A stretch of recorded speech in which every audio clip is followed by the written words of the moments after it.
hebat, bermutu dan berkarakter kuat, berdaya saing dalam bekerja, tampil mandiri penuh cita. Marilah kita generasi bangsa, potensi yang unggul merata, berwawasan tinggi, berbudi mulia, giat belajar selalu berusaha. SMK bisa. Untuk Indonesia Raya, Indonesia Raya, merdeka, merdeka, tanahku negeriku yang ku cinta. Indonesia Raya, merdeka, merdeka, hiduplah Indonesia Raya. Indonesia Raya, merdeka, merdeka, tanahku negeriku yang ku cinta. Indonesia Raya, merdeka, merdeka, hiduplah Indonesia Raya. Oh gitu, ada yang ini yang gelombang. oh gitu, ya alhamdulillah ya. Jadi saya sebenarnya ingin namanya siapa aja gitu ya. Jadi kita bisa meneruskan, tetapi beberapa hari yang lalu Komatsu di sini Pak, seperti kegiatan apa ya? Bukan verifikasi ya, kalau ke sekolah itu apa, kalau pengawas atau apa? Pokoknya jadi seperti supervisi lah ke kita. Nah di situ ada masukan bahwa budaya industri ini yang dulu kita implementasikan dengan baik. Jadi nanti tahun depan mudah-mudahan kita bisa nambah program itu, gitu ya. Jadi saya ungkapkan di sini supaya menjadi misi kita bersama untuk mencapai visi tadi ya Bapak Ibu. Kalau di rapat lantai 3 itu kadang ada yang ngantuk gitu ya. Kalau sedikit mudah-mudahan bisa menjadi perhatian untuk Bapak Ibu semua ya. Mungkin itu Pak Johan, Bu Cici ya, terima kasih sudah hadir. Mudah-mudahan acaranya berjalan dengan lancar. Mohon maaf saya mungkin hanya bisa membuka karena saya juga ada kelas gitu ya. Nanti bisa dilanjutkan. Terima kasih atas perhatiannya. Assalamualaikum warahmatullahi wabarakatuh. Waalaikumsalam warahmatullahi wabarakatuh. Ya baik, terima kasih kepada Bu Hajadia Rusnati sambutan dan arahannya. Insya Allah Bu, dari tim LSP dengan ketuanya Bapak Adit siap untuk menerima tantangan tersebut. Mungkin Bapak dan Ibu sudah sering atau sudah pernah mendengar masalah budaya positif ya. Nah, budaya positif di sini ada 6 Bapak dan Ibu sekalian yang kami pelajari atau yang juga saya pelajari di modul guru penggerak. Yang pertama yaitu ada disiplin positif dan nilai-nilai universal ya, di mana disiplin. Nah ini saya mau tanya dulu nih ke Pak Ajis, senyumannya Pak Ajis masya Allah sekali. Pak Ajis, kira-kira kalau bicara masalah disiplin positif di sekolah, nah, itu hanya hanya dilaksanakan oleh siswa saja atau bagaimana menurut Pak Ajis? Oke, terima kasih. Pertanyaannya itu adalah kalau guru bicara tentang disiplin positif, apakah harus dilaksanakan oleh siswa saja atau yang lain juga seperti itu ya Pak ya? Kalau menurut saya disiplin positif tidak hanya diterapkan oleh siswa, tapi oleh warga sekolah juga, walaupun berbeda-beda macamnya. Ada disiplin khusus untuk murid, ada disiplin khusus untuk guru, dan mungkin juga ada disiplin untuk manajemen seperti itu. Luar biasa. Oke, barusan disampaikan oleh Pak Agus. Ya nanti diselesaikan di BK ya.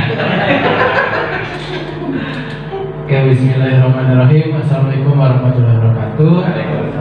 Terima kasih Pak Johan atas kesempatannya. Izin perkenalkan diri Bu, nama saya Agus Dian. Saya hanya menambahkan saja dari rekan saya Pak Badru. Apa bedanya hukuman dengan konsekuensi? Kalau misalkan hukuman itu adalah kepastian yang sudah diatur oleh sekolah. Nah, kalau konsekuensi diskusi itu dasarnya dibuat dari kesepakatan. Bismillahirrahmanirrahim. Bapak Ibu boleh sambil on cam ya, jika memang tidak ada kendala atau halangan. Bismillahirrahmanirrahim. Assalamualaikum warahmatullahi wabarakatuh.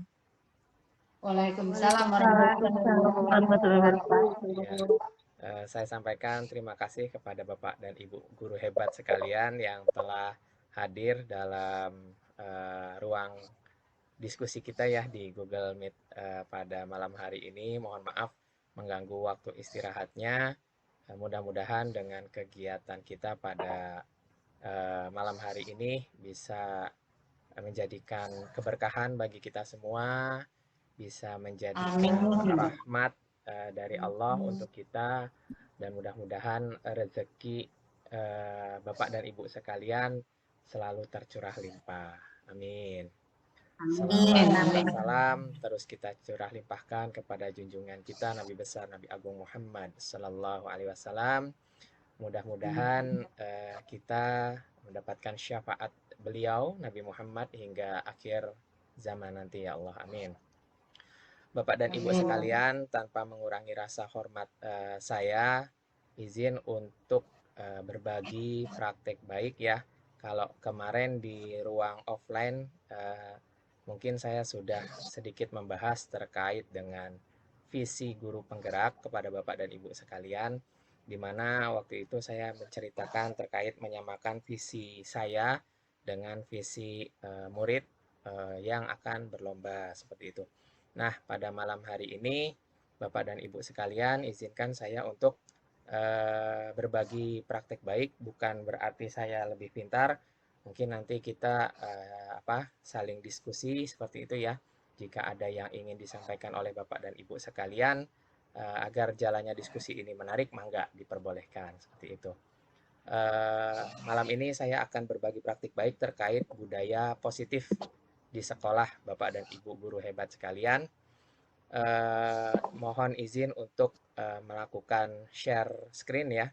Kalau ibu-ibu biasanya skincare, nah ini share screen.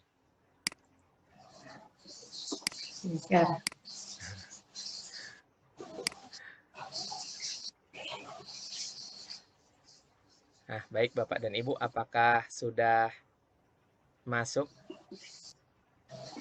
Sudah jelas, Pak. Sudah ya. Terima kasih Bapak dan Ibu sekalian. Izinkan saya Jumhan Munif pada malam hari ini melakukan diseminasi ya, berbagi praktik baik terkait dengan budaya positif di pembelajaran yang telah saya dapatkan di CGP ya, Angkatan 10 di Kabupaten Karawang. Mudah-mudahan bisa menular kepada Bapak dan Ibu sekalian. Mudah-mudahan menularnya di kegiatan CGP-nya, al khusus di kegiatan pembelajaran sehari-hari seperti itu. Bapak dan Ibu guru hebat sekalian, terkait dengan budaya positif, mungkin yang harus kita tanamkan terlebih dahulu adalah tujuan kita menjadi seorang pendidik. Apakah sudah tepat atau belum seperti itu. Karena sejatinya adalah individu yang baik adalah individu yang memiliki sifat atau sikap pembelajar ya. Betul kita bukan seorang siswa lagi, tapi kita adalah seorang pembelajar di mana tidak ada tingkatan level untuk selalu belajar seperti itu ya. Nah, karena sifatnya pembelajar adalah manusia adalah pembelajar hingga akhir hayat. Itu yang harus kita tanamkan pada diri kita. Baik Bapak dan Ibu sekalian, izin untuk memulai kegiatan dengan berpantun. Boleh saya menyampaikan pantun Bapak dan Ibu guru hebat? Monggo Pak Jumhan. Sudah ada ya di situ ya. Foto lama jadi kenangan. Enggak ada cakepnya ini. Cakep. Kenangan indah bersama Anjasmara. Cakep. Salam hangat para undangan. Semoga bahagia mengikuti acara. Amin. Oke, terima kasih Bapak dan Ibu sekalian. Sama-sama Pak Jumhan. Oke, baik. Kita manfaatkan waktu pada malam hari ini dengan baik ya. Bapak dan Ibu sekalian, berikut sudah saya coba buatkan terkait dengan kesepakatan forum diskusi di malam hari ini. Yang pertama adalah datang tepat waktu dalam forum diskusi. Saya sampaikan terima kasih kepada rekan-rekan yang sudah hadir di forum diskusi ini. Yang kedua, menghargai teman yang sedang menyampaikan pendapat.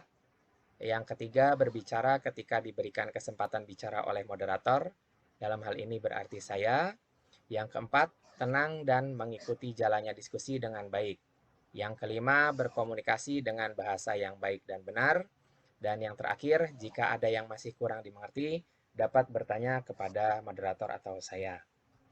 Bapak dan Ibu sekalian, dari keenam kesepakatan forum diskusi ini, apakah sudah setuju semua?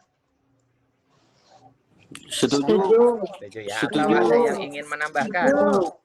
Setuju. Tambah 7 Setuju. Oke, setuju ya. Baik, Bapak dan Ibu sekalian, kita sudah menyepakati terkait dengan kegiatan forum diskusi ini. Mudah-mudahan dapat dijalankan dengan baik dan benar. Bapak dan Ibu sekalian, sedikit formal, tapi nanti juga mungkin kita bisa cairkan suasana ya, terkait dengan budaya positif yang saya pelajari di ruang CGP, yaitu pertama adalah terkait dengan filosofi pendidikan menurut Ki Hajar Dewantara. Mungkin Bapak dan Ibu sekalian sudah atau ada yang belum tahu siapa itu Ki Hajar Dewantara? Pak Parman, siapa Pak Ki Hajar Dewantara itu menurut Pak Parman? Atau sepemahaman Pak Parman?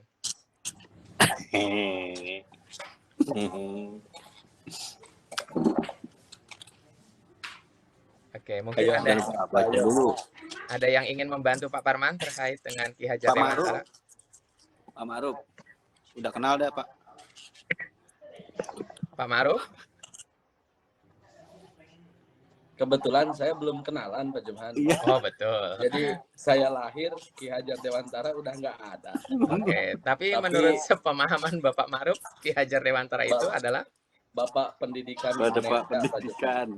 Oke, boleh kasih apresiasi tepuk tangan di mana? Di Google Meet-nya ada ya? Gimana? Kepada Pak Ma'ruf. Nah, tepuk tangan. Terima kasih.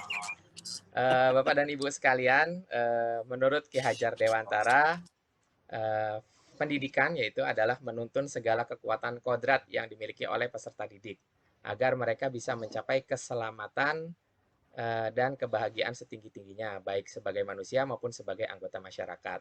Salah satu bentuk penerapan filosofi KHD atau Ki Hajar Dewantara di lingkungan pendidikan adalah terbangunnya budaya positif di sekolah. Jadi Bapak dan Ibu sekalian, yang harus kita tanamkan adalah menurut Ki Hajar Dewantara, pendidikan itu adalah usaha untuk menuntun segala kodrat yang telah diberikan Tuhan kepada anak, kepada peserta didik, kepada murid, untuk menuju potensi yang dimiliki oleh anak tersebut. Bagaimana cara menuntunnya? Diibaratkan menurut Ki Hajar Dewantara, kita sebagai guru adalah seorang petani, ya. Jadi yang menuntun tumbuh kembangnya, misal kita menanam padi, ya berarti petani.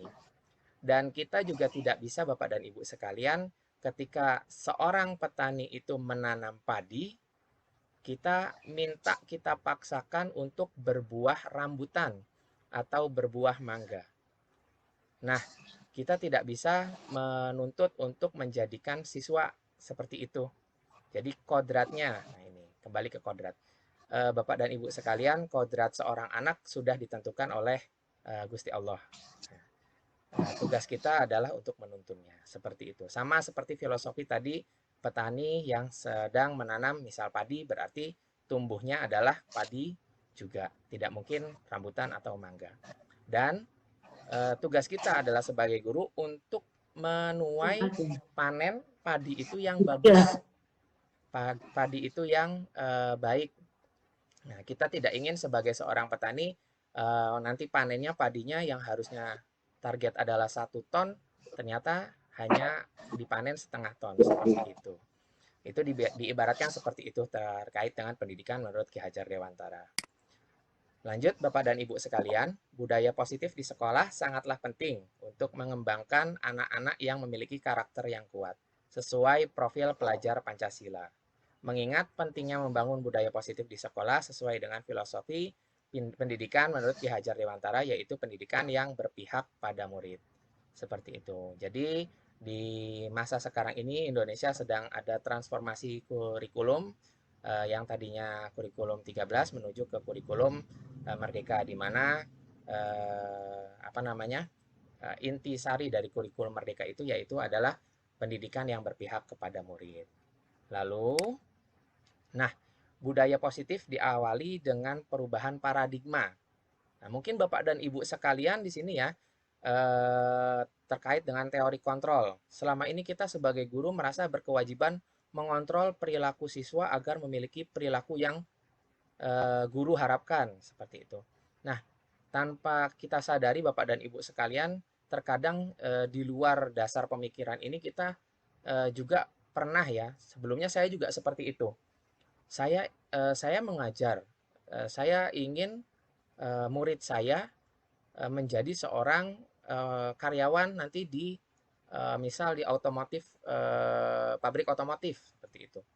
Itu adalah sikap atau paradigma teori kontrol Bapak dan Ibu sekalian. Sementara tadi kita kembali lagi, pendidikan berdasarkan Ki Hajar Dewantara adalah pendidikan yang berpihak kepada murid, seperti itu ya. Menuntun tumbuh kembang potensi atau kodrat yang telah diberikan oleh Tuhan, seperti itu. Jadi kita kadang juga di luar paradigma yang belum saya sadari sebelumnya seperti itu ya. Jadi kita mengharapkan kontrol kita kepada siswa untuk menuntun siswa itu menjadi seorang pekerja, padahal dia ingin berwirausaha. Itu Bapak dan Ibu sekalian. Nah, ini kita awali dengan perubahan paradigma tentang teori kontrol. Nah, ini kita harus sadari bersama-sama. Dalam membangun budaya positif, sekolah ya dapat menyediakan lingkungan yang positif, aman, dan nyaman agar siswa mampu berpikir, bertindak, dan mencipta dengan merdeka. Mandiri, guru bertanggung jawab menciptakan budaya positif di sekolah. Nah, ini Bapak dan Ibu sekalian, ada beberapa poin yang ingin saya sampaikan di slide ini. Mungkin Bapak dan Ibu sekalian sudah pernah atau sepintas atau sekilas ya melihat terkait dengan rapor mutu sekolah kita, di mana masih minimnya penilaian terkait dengan faktor aman dan nyaman di sekolah kita. Terkait dengan apa? Terkait dengan bullying, selanjutnya kekerasan, selanjutnya mungkin faktor-faktor nafza, itu di sekolah kita walaupun sudah baik tapi masih dalam indikator yang pas dalam penilaian. Selanjutnya, nah ini guru bertanggung jawab menciptakan budaya positif di sekolah. Nah, sebagai guru seharusnya kita menjadi suri tauladan ya, contoh yang baik kepada peserta didik, di mana budaya positif ini diciptakan ya oleh kita, dari kita, seperti itu, hingga siswa itu memang benar-benar percaya bahwasanya guru adalah suri tauladannya, seperti itu. Tidak mungkin siswa akan menyalahi aturan bila mana dia tidak melihat guru yang menyalahi aturan lagi. Mungkin seperti itu. Ya, ini kembali ke refleksi kepada kita semua ya, terkait dengan diri kita sebagai seorang guru, seperti itu. Nah, lanjut di slide selanjutnya Bapak dan Ibu sekalian, pertanyaan ini tidak perlu dijawab, namun mangga diresapi oleh Bapak dan Ibu sekalian dan juga oleh saya pribadi terkait dengan pertanyaan pemantik. Apakah Anda setuju, Bapak dan Ibu sekalian, dengan pernyataan ini? Yang pertama, hukuman dapat mendisiplinkan anak. Yang kedua, pemberian hukuman dengan hal positif seperti membaca atau membersihkan halaman sekolah dapat meningkatkan disiplin anak. Dan yang ketiga, memberi penghargaan apakah dapat meningkatkan motivasi belajar anak. Nah, ini mangga Bapak dan Ibu sekalian silakan untuk dijawab, tapi dijawabnya di dalam hati masing-masing. Nah, nanti mungkin di slide-slide selanjutnya kita akan coba bahas satu persatu. Ya, Bapak dan Ibu sekalian. Lanjut pada slide berikutnya. Nah, ini terkait topik ya atau bahan diskusi kita malam ini, yaitu terkait dengan budaya positif. Bapak dan Ibu sekalian, yang saya pelajari terkait dengan budaya positif itu ada 6. Yang pertama adalah disiplin positif. Yang kedua adalah yang pertama disiplin positif dan nilai-nilai kebajikan universal. Yang kedua teori motivasi, hukuman dan penghargaan, serta restitusi. Yang ketiga keyakinan kelas. Yang keempat kebutuhan dasar manusia dan dunia berkualitas. Yang kelima posisi kontrol, dan yang terakhir adalah restitusi atau segitiga restitusi. Baik, kita bahas satu persatu Bapak dan Ibu sekalian terkait dengan budaya positif. Yang pertama, disiplin positif dan nilai-nilai kebajikan universal. Nah, dikatakan di sini Bapak dan Ibu sekalian, disiplin positif adalah cara menerapkan sikap disiplin yang bertujuan untuk menumbuhkan kesadaran serta memberdayakan anak mandiri melakukan sesuatu tanpa, nah ini Bapak Ibu, tanpa iming-iming hukuman, sogokan, ancaman maupun hadiah. Saya ulangi kembali ya Bapak Ibu. Disiplin positif adalah cara menerapkan sikap disiplin yang bertujuan untuk menumbuhkan kesadaran serta memberdayakan anak mandiri melakukan sesuatu tanpa iming-iming hukuman, sogokan, ancaman maupun hadiah. Mengapa demikian Bapak dan Ibu sekalian? Nanti kita akan bahas terkait dengan ini ya, iming-iming hukuman, sogokan, ancaman maupun hadiah. Mungkin di slide selanjutnya berikut adalah beberapa kegiatan disiplin positif yang bisa diterapkan seperti itu ya. Ini yang pertama Bapak dan Ibu sekalian, sudah barang tentu kita semua melaksanakan kegiatan upacara bendera. Selanjutnya yang kedua di sebelahnya yaitu adalah kegiatan budaya literasi, di mana anak-anak diminta sebelum menampilkan kegiatan literasinya, anak-anak membaca dulu novel, artikel atau koran dan lain sebagainya untuk nanti dibahas di dalam forum diskusi beberapa kelas seperti itu. Yang ketiga ada budaya positif, yaitu adalah bersalaman. Nah, ini sering kita lakukan setiap pagi hari. Nah, mungkin ada penekanan juga di sini Bapak dan Ibu sekalian. Bukan hanya sekedar kita bersalaman, tapi juga kita menanamkan budaya positif itu kepada anak-anak. Maksud dan tujuan bersalaman itu apa? Itu adalah hal-hal basic atau dasar yang mungkin saat ini telah luntur seperti itu ya. Sedikit demi sedikit luntur. Itu Bapak dan Ibu sekalian. Selanjutnya ada kegiatan mengaji bersama dan sholat bersama. Dan yang terakhir adalah kegiatan, nah ini juga apa? Juga sekarang mulai tidak ini ya, mulai luntur juga terkait dengan kegiatan senam dan briefing pagi bersama di bengkel itu ya Bapak dan Ibu sekalian. Nah, ini merupakan beberapa contoh penerapan budaya positif terkait dengan disiplin positif ya Bapak Ibu. Nah, selanjutnya di slide selanjutnya yaitu adalah terkait dengan disiplin akan membentuk karakter positif anak. Nah, ini karakter ya. Agar kelak ia mampu menentukan sendiri mana tindakan yang harus dilakukan dan mana yang sebaiknya dihindari dalam kehidupan sehari-harinya. Maksudnya tadi disampaikan tanpa iming-iming hadiah, hukuman, dan lain sebagainya. Agar apa? Agar membentuk karakter positif anak-anak kelak ya, mampu menentukan sendiri tindakan yang harus lakukannya di masa yang akan datang dan juga dihindari seperti itu. Lanjut di slide berikutnya yaitu adalah nilai-nilai kebajikan universal. Nah, ini Bapak Ibu sekalian, dikatakan nilai-nilai kebajikan adalah sifat-sifat positif manusia yang merupakan tujuan mulia yang ingin dicapai setiap individu. Nilai tersebut bersifat universal dan lintas bahasa, suku, bangsa, agama maupun latar belakang. Dikatakan oleh William Glasser, ya, setiap perilaku atau perbuatan memiliki satu tujuan. Ya, dengan mengaitkan nilai-nilai kebajikan yang diyakini seseorang, maka motivasi intrinsiknya akan terbangun.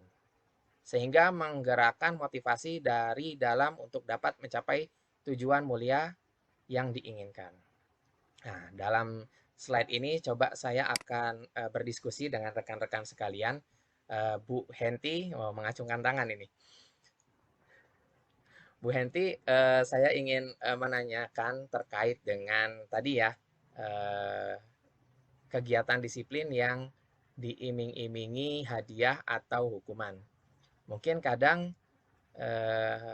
Bu Henti juga menyadari ya bahwasanya anak-anak datang lebih pagi itu lebih awal karena takut akan hukuman atau sanksi yang diberikan ketika anak tersebut terlambat. Bu Henti setuju? Mungkin bisa di open mic dulu Bu Henti.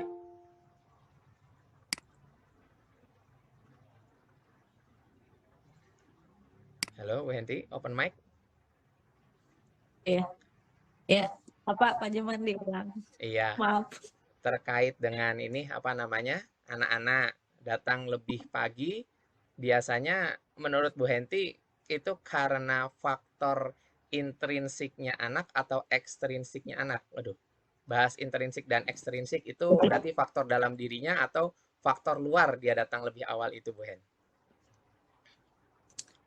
Kalau menurut saya sih kalau yang datang duluan ya tepat waktu itu faktor intrinsik anak itu sendiri Pak gitu ya. Jadi ada yang semangat untuk belajar dan yang kedua mungkin dari keluarga gitu ya yang mensupport atau mendukung anak itu supaya belajar gitu untuk datang ke sekolah. Gitu. Oke, terima kasih Bu Henti. Mungkin boleh berikan applause buat Bu Henti. Yang lain? Oke, terima kasih Bu Rizky, Pak Teddy, Pak Ma'ruf. Ya, tapi menurut Bu Henti, nah ini kita diskusi ya, apakah ada juga siswa yang hadir ke sekolah itu di jam-jam mepet atau jam-jam lebih awal karena takut akan sanksi atau hukuman?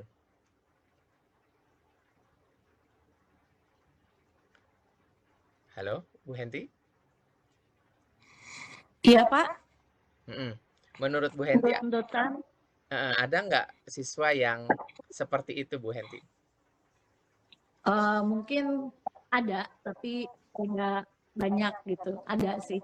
Ada yang takut karena mungkin kalau kesiangan takut dihukum. Ada sih gitu. Yang seperti itu gitu. Iya. Nah, ini Bapak dan Ibu sekalian. Terima kasih Bu Henti atas tanggapannya. Ya, sama-sama. Nah, ini Bapak dan Ibu sekalian yang ingin kita hadirkan ya di nilai-nilai kebajikan universal ini. Budaya disiplin positif dengan nilai-nilai kebajikan universal. Bahwasanya tadi dikatakan faktor intrinsik ya, intrinsiknya keyakinan dalam diri anak tersebut itu mengikuti kegiatan karena karena memang dalam dirinya saya butuh untuk belajar. Saya harus datang lebih awal atau saya harus ikut belajar takut dimarahi oleh Bapak A kalau enggak belajar. Saya datang tepat waktu, saya datang sekolah lebih awal karena takut kalau kesiangan saya dihukum. Nah, ini perbedaan nilai-nilai kebajikan ya, nilai-nilai keyakinan dari siswa. Nah, ini harus kita tumbuhkan ke dalam diri murid-murid kita seperti itu. Lanjut pada slide selanjutnya. Nah, ini nilai-nilai kebajikan yang ingin dicapai oleh setiap anak di Indonesia ya, sudah dirumuskan bahwasanya terkait dengan profil pelajar Pancasila ya, di mana ada 5: beriman, bertakwa kepada Tuhan Yang Maha Esa dan berakhlak mulia, mandiri, bernalar kritis, berkebinekaan global, ada 6 ya, bergotong royong dan kreatif, seperti itu. Selanjutnya, nah ini teori motivasi, hukuman, dan penghargaan, restitusi. Ini yang akan kita bahas juga pada malam hari ini, terkait dengan teori motivasi perilaku manusia. Nah ini kadang di luar nalar kita, di luar nurul kita ya, wah ternyata murid-murid kita itu sudah baik, sudah bagus, sudah kegiatannya sudah positif. Tapi kadang di luar di luar kegiatan tersebut, di luar persepsi kita tersebut ada teori motivasi atau perilaku manusia. Nah, ini yang pertama, motivasi eksternal ya, untuk menghindari ketidaknyamanan atau hukuman tadi yang sudah dibahas oleh Bu Henti dan juga saya dalam diskusi. Apa yang akan terjadi apabila saya tidak melakukannya nih? Kalau saya nggak datang tepat waktu, saya bakal gimana nih? Akan gimana nih? Nah, itu motivasi eksternal ya, atau ekstrinsik. Yang kedua, untuk mendapatkan imbalan. Nah, ini hadiah Bapak dan Ibu sekalian dari orang lain, institusi. Apa yang akan saya dapatkan apabila saya melakukannya? Nah, kalau misal saya nggak dapat, saya akan seperti apa? Nah, ini motivasi eksternal. Otomatis kedua motivasi ini dapat memotivasi. Namun ketika memang siswa atau murid kita beranggapan seperti ini, akan timbul beberapa faktor-faktor lain sehingga motivasi belajarnya berkurang, seperti itu. Saya mau belajar dengan Miss Rizky, Miss Rizky cantik. Itu faktor eksternal atau internal kira-kira Bapak dan Ibu sekalian?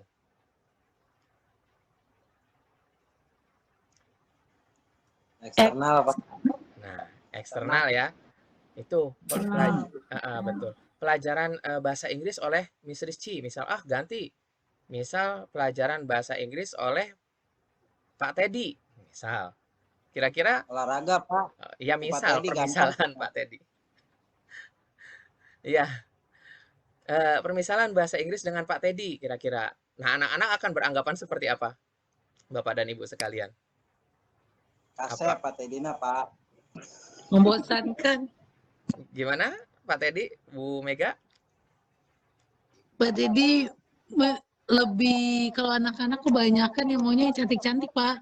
Oh gitu, kalau anak-anak lebih milih yang cantik-cantik ya.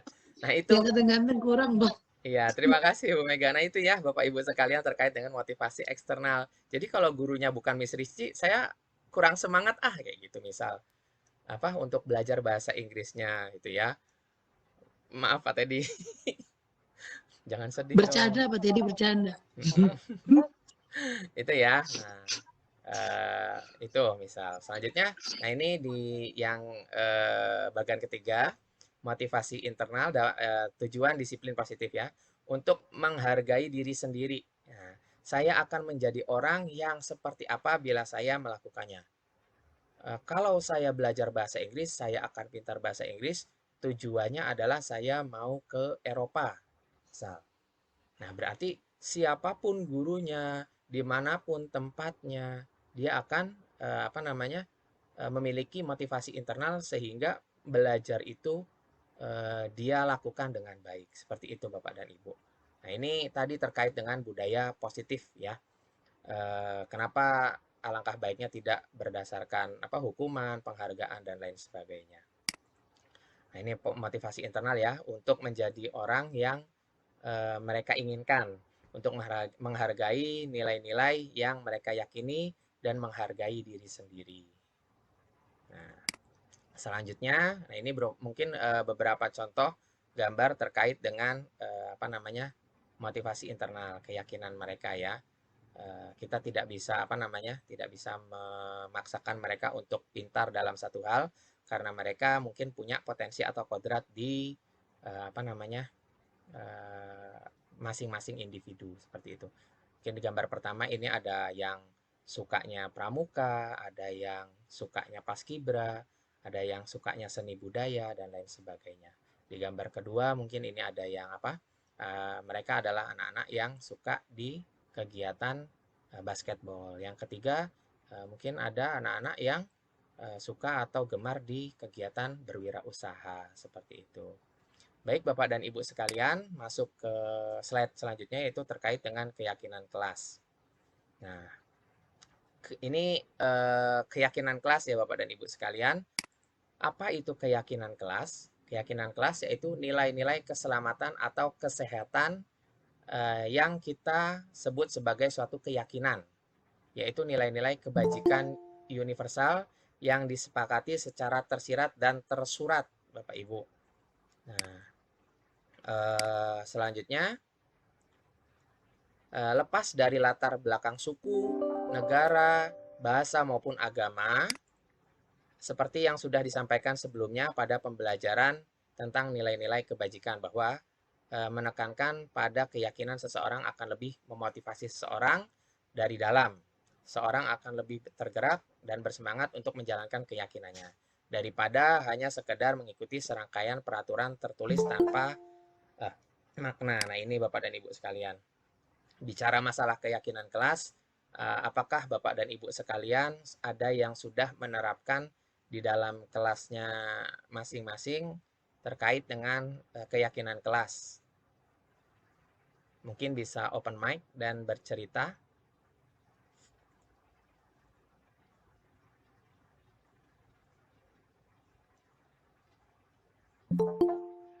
Oke, baik Bapak dan Ibu sekalian. Mari kita mulai ya, mari kita mulai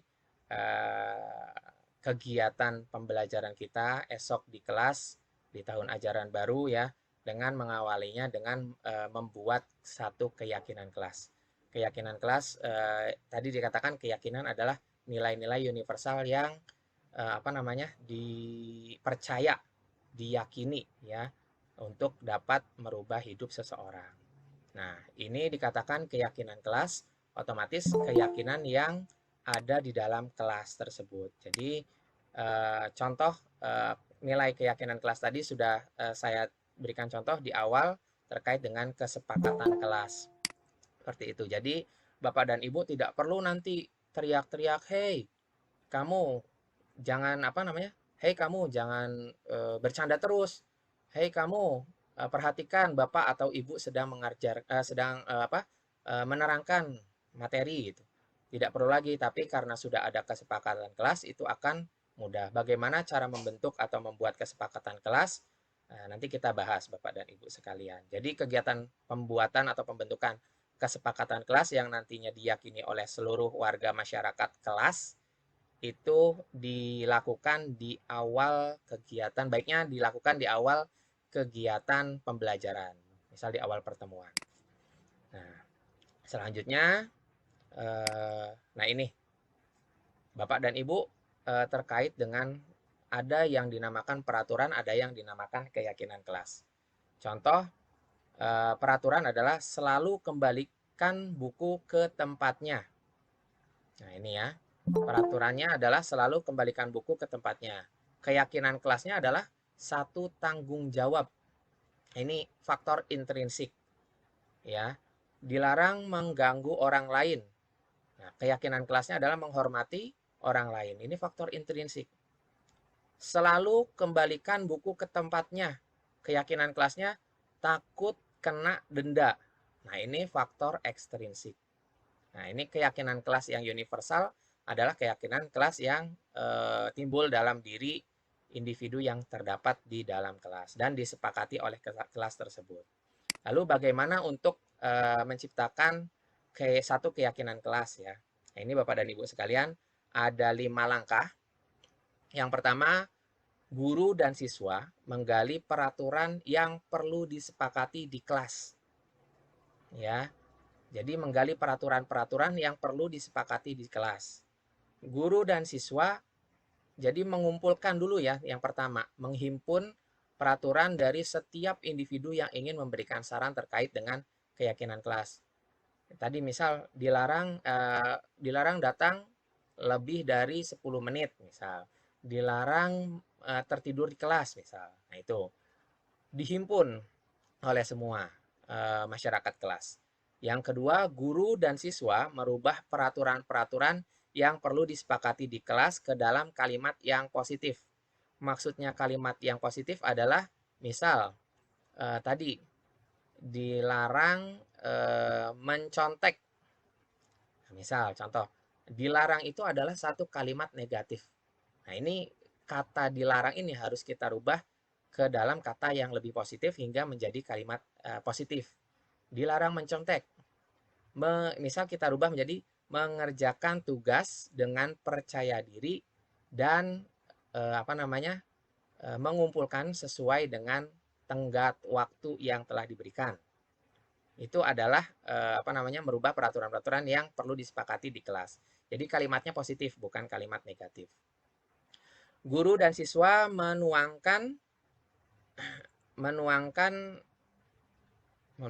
guru dan siswa menuangkan peraturan-peraturan yang dibuat menjadi nilai keyakinan. Ya, jadi setelah dirubah menjadi kalimat positif, dituangkan jadi peraturan-peraturan. Pak, bagaimana jika ada peraturan yang ganda misal, berkonotasi ganda, ya kita tentukan salah satunya yang lebih baik seperti itu. Misal dilarang mencontek, berarti mengerjakan dengan percaya diri.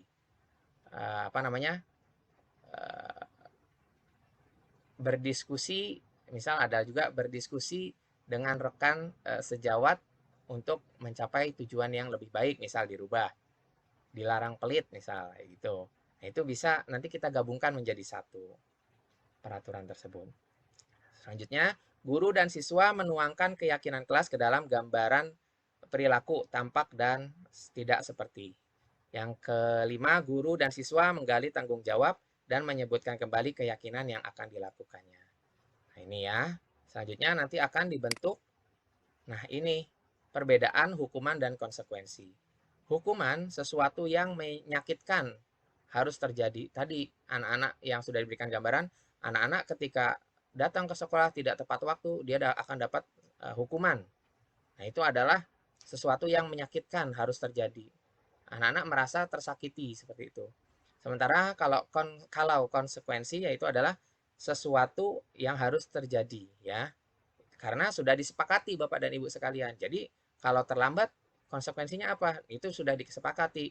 Oh, kalau sudah disepakati dan tidak ditaati, maka harus terjadi. Misal, itu harus disepakati bersama. Lanjut, itu contoh-contoh tadi ya, terkait dengan hukuman dan konsekuensi. Selanjutnya adalah kebutuhan dasar manusia dan dunia berkualitas. Nah, ini kebutuhan dasar manusia yaitu ada 5 Bapak dan Ibu sekalian, yang mungkin kita juga sadari bahwasanya anak-anak kita butuh ya, terkait dengan penguasaan, rasa berkuasa. Pernah mungkin Bapak dan Ibu lihat anak-anak yang berantem, terus dia misal menjahili temannya, seperti itu. Itu anak-anak itu bukan salah, tapi kurang tepat dalam menuangkan kebutuhan dasarnya terkait dengan penguasaan. Ya, mungkin kita bisa tuangkan di kegiatan eksternal sekolah. Seperti itu ya, misal disilat dan lain sebagainya. Selanjutnya kebebasan. Kalau kebebasan ini anak-anak biasanya terkait dengan tugas Bapak dan Ibu sekalian. Silakan kerjakan tugas rangkum dari A sampai Z. Itu. Nah, kebebasan ini kita berikan kepada anak-anak. Silakan kerjakan tugas.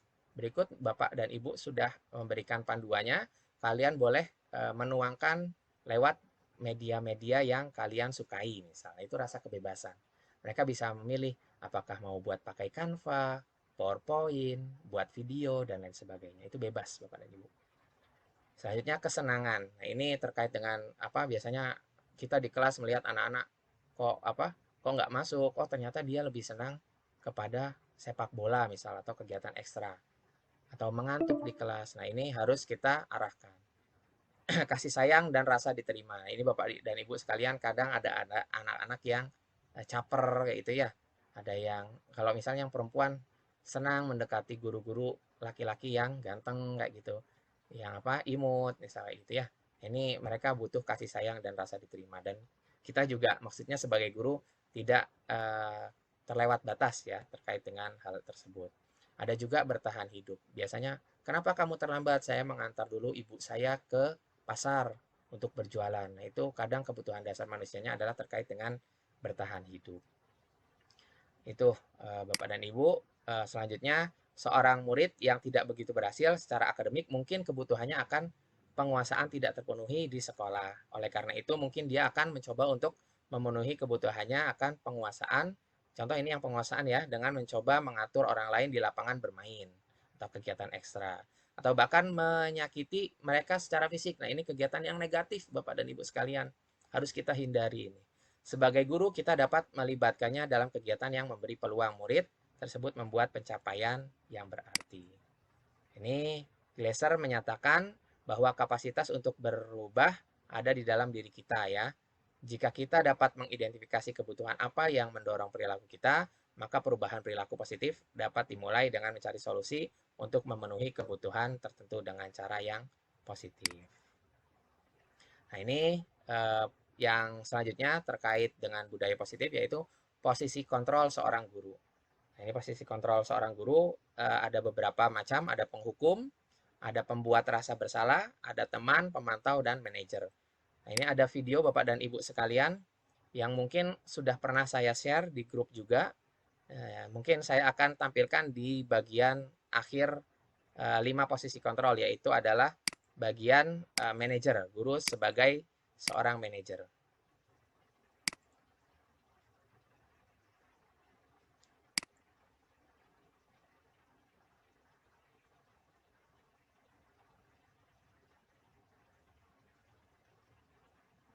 Ini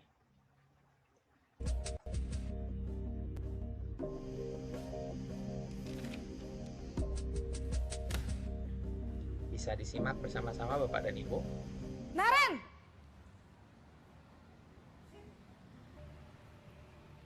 Selamat pagi, Bu. Selamat pagi, Naren. Maaf, Bu. Saya terlambat. Iya, sekolah masuknya jam 7, sekarang sudah jam 7.20. Jadi sekarang bagaimana ini, Naren? Maaf, Bu. Saya lupa setel alarm saya semalam. Baiklah, menurut kamu, keyakinan sekolah yang mana yang perlu kamu tingkatkan? Menghargai diri sendiri dan orang lain mungkin ya, Bu. Setuju. Jadi, apakah Naren meyakini prinsip saling menghormati tersebut? Iya, Bu. Saya meyakininya. Apakah Naren bersedia memperbaiki masalah keterlambatan ini? Bersedia, Bu. Bagaimana kamu akan perbaiki masalah keterlambatan ini? Saya akan coba untuk tidak lupa menyetel alarm saya, Bu. Baik, kalau Naren lupa menyetel alarm di rumah, ada orang yang kira-kira bisa bantu mengingatkan tidak? Ada, Bu. Kakak saya, Kak Ema. Ada lagi selain Kak Ema? Selain Kak Ema, ada ibu saya. Baik, jadi yang mengingatkan Naren adalah Kak Ema dan ibu kamu ya? Kira-kira akan mulai setel alarm kapan nih, Naren? Setelah pulang sekolah, akan segera saya lakukan. Baik, jadi Naren akan setel alarm untuk bangun besok pagi dan akan diingatkan oleh kakak dan ibunda Naren ya. Ada lagi yang mungkin perlu dilakukan, Naren? Agar tidak terlambat bangun lagi. Tidak ada, Bu. Baik, Naren. Terima kasih untuk kerjasama kamu. Sekarang kamu perlu kembali ke kelas untuk belajar. Baik, Bu. Terima kasih. Posisi manajer. Nah, baik Bapak dan Ibu sekalian.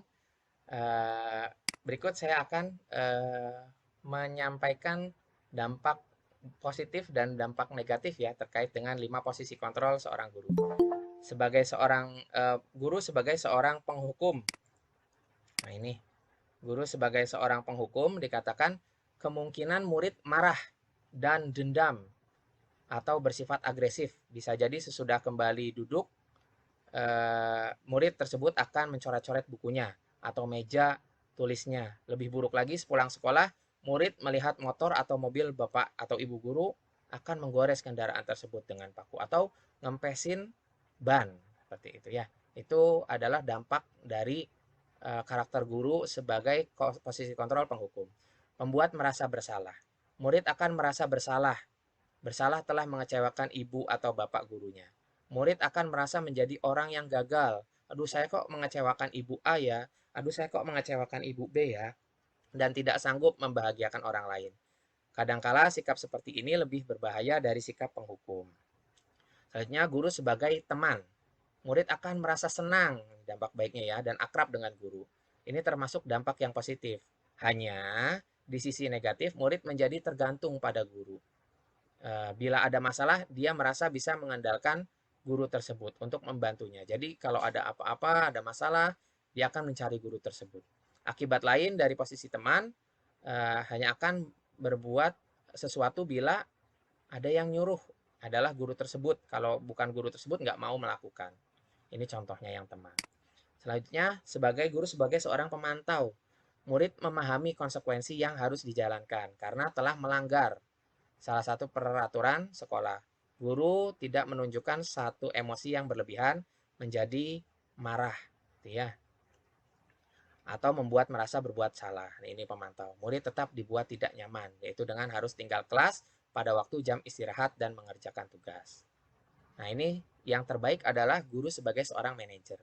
Pada posisi manajer, maka suara guru sebaiknya tulus, tidak perlu marah, tidak perlu meninggikan suara, apalagi menunjuk-nunjuk jari ke arah murid, berkacak pinggang atau bersikap seolah-olah menyesal, tampak sedih sekali akan perbuatan murid, itu ya, dan lain sebagainya. Selanjutnya ada segitiga restitusi. Di mana segitiga restitusi ini adalah cara untuk menstabilkan permasalahan dari murid, di mana ada menstabilkan identitas, validasi kebutuhan, meyakinkan, menanyakan keyakinan tadi ya. Nah, baik Bapak Ibu, sedikit berikut saya akan tampilkan contoh segitiga restitusi.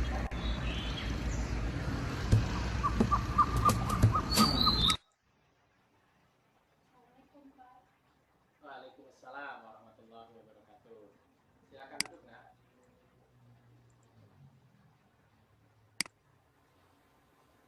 Bunda, di 20 menit pelajaran awal tadi, Pak Jumhan kok tidak melihatmu di kelas ya? Namun, setelah Pak Jumhan ambil kertas tugas dari ruangan guru, lalu kembali lagi ke kelas, Pak Jumhan baru melihatmu ada di kelas. Kamu kemana, Nak? Saya lapar, Pak. Tidak kuat menahan lapar, jadi saya di kantin sekolah dulu untuk sarapan. Memang tidak sempat sarapan sebelumnya. Maaf, Pak, saya bangun kesiangan. Kamu tidak pasang alarm, Nak? Saya lupa pasang alarm, Pak. Tidak ada anggota keluarga yang bisa kamu mintai bantuan untuk membangunkanmu. Ada, Pak, ibu saya.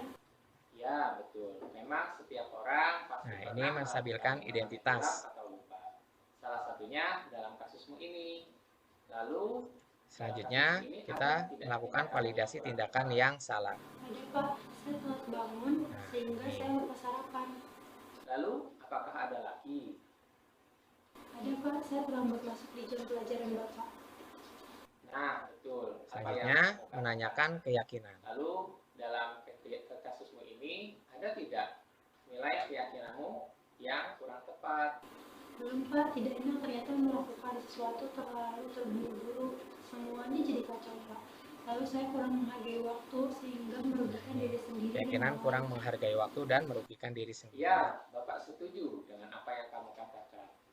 Lebih baik kita bangun lebih awal agar dapat mengerjakan kegiatan-kegiatan positif lainnya. Oke, Wanda, setelah ini apa yang akan kamu lakukan? Saya akan lebih menghargai waktu, Pak, dengan memasang alarm dan meminta bantuan kepada ibu saya untuk membangunkan saya, Pak. Baik, kapan kamu memulai untuk memperbaikinya? Ya Allah, sekali ini saya akan memasang alarm, Pak, dan sepulang sekolah saya akan berbicara kepada ibu saya untuk meminta bantuan. Baiklah, Nak. Semoga kejadian ini tidak terulang lagi ya. Selanjutnya, kamu bisa kembali ke ruangan untuk mengerjakan tugas yang telah Bapak berikan. Baik, Bapak dan Ibu sekalian, berikut tadi merupakan video ya terkait dengan praktek segitiga restitusi. Nah, ini terima kasih, semoga apa yang diberikan, apa yang kita diskusikan tadi mengenai budaya positif akan memberi inspirasi kepada Bapak Ibu sekalian untuk bisa menerapkannya di sekolah. untuk kenyamanan peserta didik dalam beraktivitas. Terakhir mungkin ada tanggapan dan refleksi ya, mungkin bisa disampaikan oleh beberapa guru terkait dengan budaya positif. Mangga, ada yang ingin menyampaikan Bapak dan Ibu sekalian? Ya, terima kasih Pak Johan. Untuk budaya positif ini sangat bagus sekali Pak. Jadi apa yang kita sampaikan, apa yang kita ucapkan tidak menyakiti siswa, tetapi kita membuat komitmen awal ya seperti itu.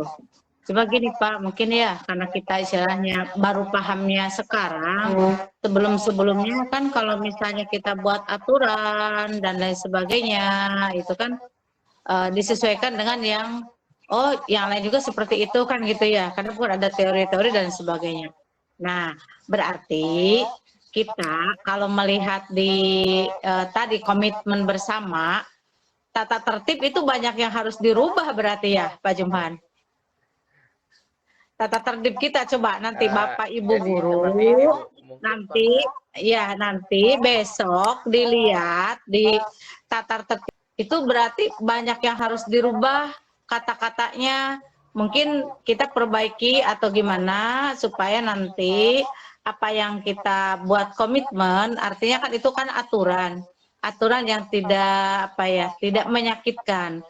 Nah mungkin tadi sebelum kita istilahnya merubah, kita juga mensepakati dulu, gurunya paham, terus itu juga sering disampaikan pada waktu apel, bahwasannya di tata tertib mungkin kita akan bahasanya seperti apa. Nah ini Pak Jumhan yang Ibu bingung tuh gini, anak tuh nggak paham loh Pak dengan bahasa yang lembut itu. Nah pahamnya mereka dengan bahasa apa seperti dilarang menggunakan knalpot racing. Mereka paham jelas. Dengan misalnya kita rubah misalnya untuk kendaraan yang berknalpot racing tidak diperkenankan masuk ke lingkungan sekolah gitu ya. Ya mungkin anak-anak bahasanya mungkin ya ini banyak nih yang ahli bahasa mungkin ya mungkin banyak yang harus dirubah gitu seperti itu. Jadi di sini mungkin ini adalah merupakan ilmu bagi kita. Ya ini ada hikmahnya. Mungkin Pak Jumhan ikut CGP berbagi kepada kita semua bagaimana untuk apa yang kita lakukan, bahasa yang kita pergunakan untuk anak ini sesuai dengan surat yang sering kita alam taro kaifa daraballahu, lupa kalimat-kalimat yang baik itu ya. Nah ini yang sering kita sering kita baca tiap hari. Nah ini Pak Juman kaitannya dengan itu juga masuk ke situ Pak. Jadi masuk ke bahasa yang baik digunakan, terus pohon yang baik kan buahnya juga baik. Tutur kata yang baik berarti menghasilkan yang baik-baik kan gitu. Mengajar yang baik berarti nanti hasil siswa juga akan baik gitu, seperti itu. Itu mungkin Pak Jumhan mungkin ada pendapat dari yang lain. Alhamdulillah ini yang mengikutin banyak ya. Iya. Ya, Bu. Ada 30 luar biasa ini ya. Ada 32 ya. Alhamdulillah gitu. Mudah-mudahan ini walaupun guru kita ada 60, dari 32 aja udah cukup mewakili, ya mudah-mudahan ini bermanfaat untuk kita semua gitu Pak Jumhan. Maka dari yang lain maka untuk berbaginya. Mohon izin ini waktunya nanti sampai 20.30 ya. Nanti mungkin akan mati sendiri seperti itu. Sematinya aja Pak Jumhan. Iya, mangga mungkin ada lagi yang ingin merefleksikan terkait kegiatan kita malam hari ini.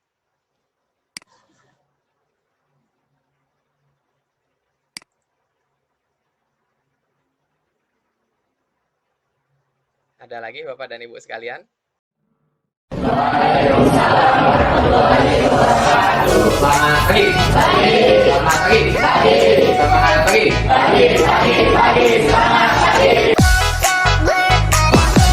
Apa yang dulu kita itu coba kita berdoa ya. Kalau dari takut yuk. Bismillahirrahmanirrahim. Rabbi zidni ilman warzuqni fahman waj'alni minas sholihin. Artinya Mas Jo. Artinya, ya Allah, tambahkanlah aku ilmu dan berilah aku karunia agar dapat memahaminya dan jadikanlah aku masuk ke dalam golongan orang-orang yang soleh. Amin.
pasang benda kerja ya.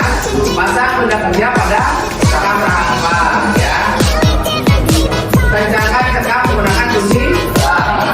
Setelah yang dicetak, nyalakan mesin dan menekan tombol. Nah ini terserah. Kamu mau CW, mau di CW boleh. Yang berada di bangkau. Jika benda berbeda, kalau untuk refleksi yang ini kita sudah dalam pelajaran terkait apa saja.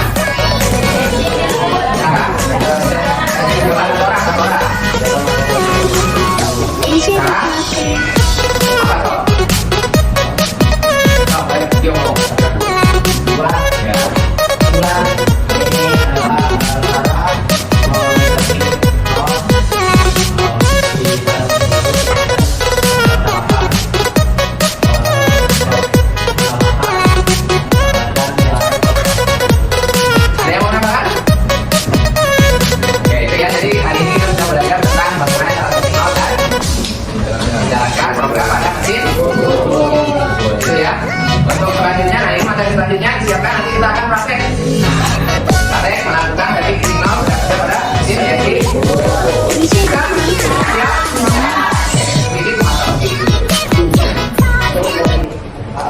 kenapa ya apapun masih ujian berat bersama saya?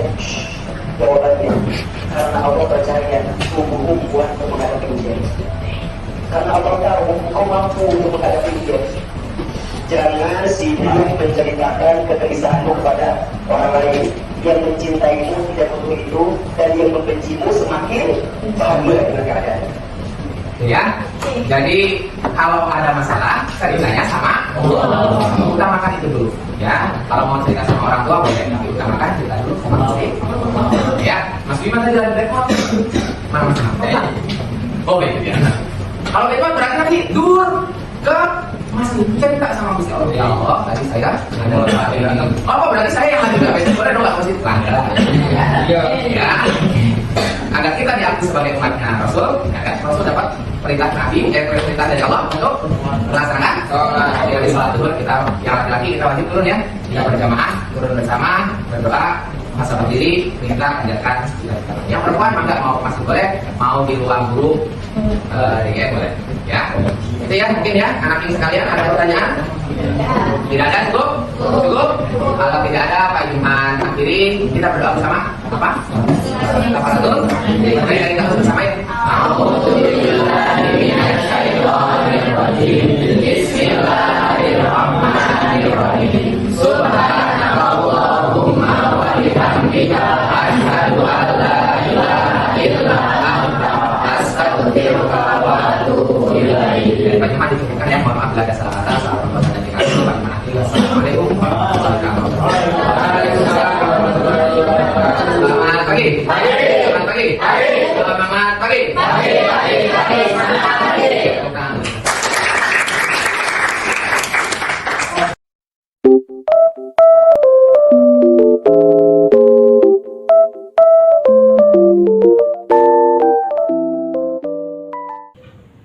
Assalamualaikum warahmatullahi wabarakatuh. Perkenalkan, nama saya Elia Sabila. Pada kesempatan kali ini saya akan menyampaikan tanggapan terkait kesepakatan kelas. Nah, kesepakatan kelas ini disepakati oleh siswa dengan guru dan siswa dengan siswa. Dengan adanya antar kesepakatan ini dapat menjadikan siswa proaktif pada pembelajaran, karena mereka diminta untuk menentukan kesepakatan kelas bersama sehingga menimbulkan komunikasi yang baik antar guru dan siswa, begitupun antar siswa dan siswa. Bukan hanya membuat kesepakatan peraturan, namun siswa juga membuat kesepakatan hukuman apabila peraturan tersebut dilanggar. Salah satu manfaatnya yaitu siswa dapat bertanggung jawab dalam kesepakatan yang mereka buat sendiri. Salah satu kesepakatan kelas yang ada di kelas saya yaitu piket sebelum pulang dan konsekuensi yang diterima apabila melanggar yaitu dendaan. Nah, kesepakatan ini berfungsi melatih siswa atau siswi untuk bertanggung jawab terhadap lingkungan kelasnya dan menciptakan kenyamanan untuk mengikuti pembelajaran. Yang saya rasakan dengan adanya kesepakatan kelas ini menjadikan kelas nyaman, tertib, kondusif, efektif, dan membuat siswa dengan leluasa menyampaikan pendapatnya masing-masing, serta siswa akan mempunyai rasa tanggung jawab. Begitulah tanggapan kesepakatan kelas dari saya. Sekian, wassalamualaikum warahmatullahi wabarakatuh. Assalamualaikum warahmatullahi wabarakatuh. Perkenalkan, nama saya Kayla Putri Anita dari kelas 12 DGM 1. Di sini saya akan menyampaikan tanggapan saya terhadap adanya kesepakatan kelas. Sebelumnya, apa itu kesepakatan kelas? Kesepakatan kelas adalah sebuah pendekatan lebih baik untuk mengedepankan peran aktif murid sebagai subjek pendidikan sehingga pendapat murid dapat dihargai. Nah, dari pengertian tersebut, saya sebagai murid sangat amat berpengaruh terhadap soft skill yang ada di diri saya. Dan setuju dengan adanya kesepakatan kelas tersebut dapat melatih motorik saya. Karena ketika kita saling berpendapat, pasti akan muncul suatu pertimbangan dan terjadilah suatu kesepakatan. Dari proses tersebut pasti ada suatu perdebatan, entah setuju, kurang setuju, dan tidak setujunya antar pendapat lain. Kita juga belajar mengeksplor diri untuk lebih percaya diri dan bertanggung jawab dengan apa yang kita sampaikan. Contoh, ketika kita kurang setuju dengan pendapat orang lain, kita sampaikan. Dan pasti akan ada opini-opini dari lawan bicara lain kan. Nah, kita akan muncul rasa cemas, takut, bingung menghadapinya bagaimana. Nah, di situ kita belajar untuk bertanggung jawab dengan apa yang kita sampaikan dan yakin sebelum menyampaikan hal tersebut. Nah, selanjutnya kita juga belajar bermusyawarah dan berkomunikasi dengan baik. Ketika ada konflik seperti perdebatan tadi, berdebatnya sudah tidak kondusif gitu. Kita harus menyikapinya dengan dewasa dan mengambil jalan untuk bermusyawarah gitu. Selanjutnya juga kita memunculkan kebersamaan dan rasa kekeluargaan. Dari pengalaman saya, ada yang ketika ada kegiatan kesepakatan kelas, ada yang menyampaikan pendapat jangan menggunakan kaos kaki di dalam lab, nanti bau sikil. Nah, hal seperti itu dapat mencairkan suasana dan menghangatkan suasana seperti itu. Selain kita untuk perkembangan diri dalam kegiatan kesepakatan kelas ini, kita juga dapat menambah kisah kita selama kita sekolah. Terus selanjutnya kita belajar cara menghargai orang lain. Saya kan menyebutkan tadi ada bermusyawarah, kita juga belajar menghargai orang lain. Terus kita jangan hanya ingin didengar saja, kita juga harus mau mendengarkan orang lain, lalu bersikap dewasa gitu. Banyak sebenarnya manfaat dari kesepakatan kelas tersebut. Selain untuk menjadikan kelas lebih baik dan lebih kondusif, itu juga dapat impact baik terhadap diri kita sendiri. Nah, seperti itu saja yang bisa saya sampaikan. Kurang lebihnya mohon maaf bila ada salah kata. Saya Kayla Putri Anita. Wassalamualaikum warahmatullahi wabarakatuh. Assalamualaikum warahmatullahi wabarakatuh. Perkenalkan, nama saya Wanda Alda Hafitriani dari kelas 11 DGM 1. Perkenalkan, nama saya Rapi dari kelas 11 DGM 1. Perkenalkan, nama saya Rizky Pratama dari kelas 11 DGM 1. Perkenalkan, nama saya Senadu Febrian dari kelas 11 DGM 1. Nah, di video kali ini kita akan membuat tutorial cara membersihkan mesin CNC.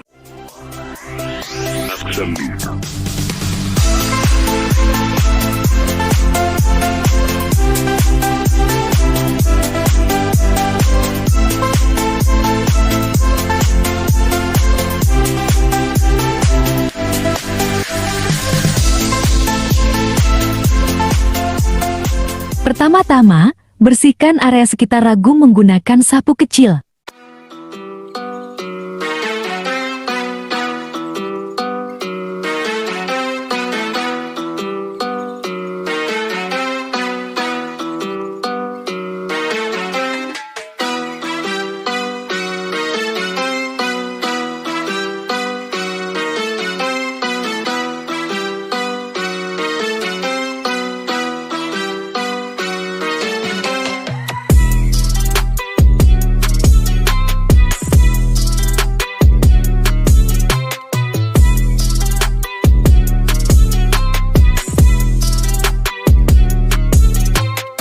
Selanjutnya bersihkan serbuk besi yang ada di sela-sela bagian sekitar ragum menggunakan air gun.